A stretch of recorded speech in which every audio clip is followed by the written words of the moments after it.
রাস্তায় কাউকে দেয়া হবে না, রাস্তায় কাউকে দেওয়া হবে না।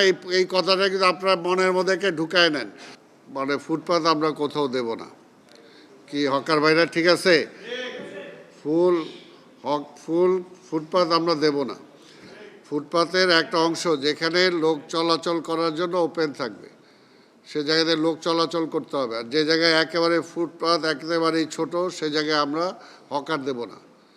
যেখানে দেয়া সম্ভব বড় আছে ফুটপাত, সেটাই আমরা দেব। কথাটা কিন্তু পরিষ্কার। একে 100% এগুলো মনে করেন। রাস্তায় কোনো হকার বসবে না, এটা হলো ফার্স্ট ম্যান্ডেটারি। কি এই ব্যাপারে কারো কোনো দ্বিমত আছে? জোরে বলেন। হ্যাঁ, রাস্তায় কোনো হকার বসবে না, এটা হলো পরিষ্কার। আরেকটা হলো, যে জায়গায় ফুটপাতে সব জায়গায় আমরা জায়গা দিতে পারবো না, যে জায়গায় ফুটপাত বড় আছে সেখানে জনগণের চলাচল নিশ্চিত রেখেই আমরা দেব ফুটপাত। কি কথা ঠিক আছে? এই যে সাংবাদিক ভাই, আপনিও শুনছেন কিন্তু আপনার উত্তরটা। তো আজকে আমরা যেটা চাই যে হকাররাও থাকুক, কিন্তু একটা ডিসিপ্লিনে থাকুক, যাতে ঢাকা শহর যে এখন যে অচল চলতেছে না। আপনারা বললে, হকার ভাইরা বললে তো হবে না যে আমাদের কারণে রাস্তা বন্ধ হয় না। এখনই চলেন যাই সবাই মিলে গুলিস্তানে যাই, দেখেন আপনাদের কতজন আছে রাস্তায়। তাই কাজেই এটা সবাই মানতে হবে যে আমাদের সবার কারণেই আজকের একটা অরাজকতার সৃষ্টি হয়েছে, এটাকে দূর করতে হবে। তা আমরা রাস্তায় কালকে থেকে আপনার দরকার হলে আপনাদেরকে আমি অনুরোধ করি, এর আগেও বলছি, আপনার নিজের থেকেই কালকে থেকে রাস্তাটা পরিষ্কার করার ব্যবস্থা করেন। আর আগামী 2 সপ্তাহের মধ্যে আমরা এটা সমাধান করব, এটা বলছি। আগামী 2 দিনের মধ্যে আমাদের যে সমস্ত তালিকা অনুযায়ী নিউ মার্কেট থেকে যেটা বলছো, ওইখানে যদি কোনোই থাকে আমাদের পুলিশ ভাইরা ওনাদের সাথে যোগাযোগ করবা, আবার ওইখানে যারা দায়িত্বে আছে যোগাযোগ করে সেটাকে নিশ্চিত করবা। আর আমি বলেছি প্রথম, কিন্তু আমার বক্তব্যেই বলছি পরিষ্কার যে কোনো কাজ করতে গেলে 10% এদিক সেদিক হইতেই পারে। তাই কাজে কোথাও তালিকায় যদি 10% এদিক সেদিক হবে, আমরা সেটা পরে ঠিক করে নেব। কিন্তু যে তালিকা এখন যেটা দিবে আমাদের পুলিশ কর্তৃপক্ষের পক্ষ থেকে, সেটাকে আমরা এক্সিকিউট করব।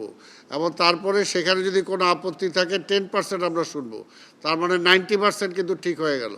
কাজে 10% এদিক সেদিক হইতেই পারে, তাদেরকে আমরা জায়গা ঠিক করে দেব। হ্যাঁ, এমপি সাহেব বসো, সাথে এমপি আসছে, আমি ধন্যবাদ জানাই। তা আমরা আজকে সেই 10% জায়গা 10% যদি তাদের সেখানে আমরা দিতে পারি দিব, নাহলে অন্য জায়গায় আমরা ব্যবস্থা করব। কিন্তু রাস্তায় কাউকে দেয়া হবে না, রাস্তায় কাউকে দেওয়া হবে না। এই কথাটা কিন্তু আপনার মনের মধ্যে ঢুকায় নেন। রাস্তা আমরা রিক্সাও সিস্টেম আনতে চাচ্ছি, যাতে এখন যে পরিবহনের যে অবস্থা আছে অবস্থাটা না থাকে। আর আপনারা মানে এগুলো কিন্তু আমরা ঠিক করি নাই, আলোচনা করে আমাদের মন্ত্রণালয় থেকে কিন্তু এই যে যতগুলো বললাম নীতিমালা বলেন, টাকা বলেন, সব কিছুই বলেন, সেখান থেকে ঠিক করে দেওয়া হয়েছে। তবে আপনারা আপত্তি জানাইছেন আমাদের মাসিক ফিটার ব্যাপারে, সেটা আমরা মন্ত্রণালয়ে আলাপ করব। তারপরে দেখা যাক, আমরা যদি সম্ভব হয় সেটা আমরা দেখব, যদি কিছু করা সম্ভব হয়। আর বাকিগুলোর ব্যাপারে আপনারা সবাই একমত আছেন। আমরা চাই যে আমাদের এই সমস্যাটা সমাধান হয়ে যাক, এবং এই যে ভাই, এবং নতুন করে কালকে আসলে আবার নতুন করে হকার যাতে ঢাকায় না হয়। লোকজন আসবেই ঢাকা শহরে, কিন্তু সবাইরে হকার করার যে জায়গা দেওয়া যাবে না, সকালে আবার রিক্সায় জায়গা আমরা দিতে পারবো না।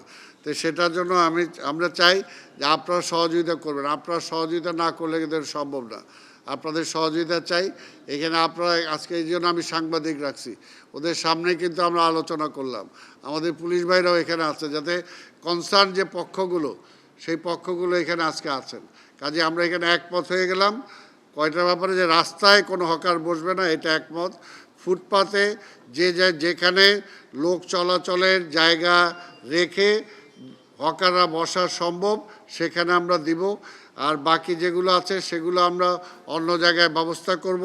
হলিডে মার্কেট সেটাও বলেছি, নৈশকালীন মার্কেট সেটাও আমরা বলেছি, এবং সব কিছু আপনাদের নীতিমালাটাও আমি আপনাদেরকে পড়ে শোনাইছি। কাজে এই ব্যাপারে সবাই আমরা একমত। আমরা চাই ঢাকা শহর একটা সুন্দর শহর হোক। কি বলে, একটা তালি দেন না শেষ মতো?